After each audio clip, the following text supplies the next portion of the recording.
Okay, mayong adlaw mga ka-idol. Ni ana po iniabot nga kuan pasinti sa akong eldisan. Pasinti nga cellphone bitaw.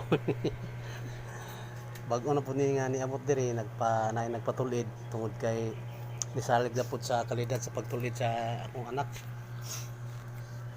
Ang siya mga ka-idol. May eldis nagsugod gini sa pagpanulid mga ka-idol. Kuan mga ni edad siya o 14. So nag-start gid siya kubi-kubi gid sa pagpanguan gid sa mga pisa sa mga gamit. Mga edad pa niya o 10 years old. Antod na develop niya mga ka-idol siguro sa bata sa siguro nga gift ni sa iya. Karon magpuli siya ani og LCD og murag naay pisa ani nga gikuanan lang niya.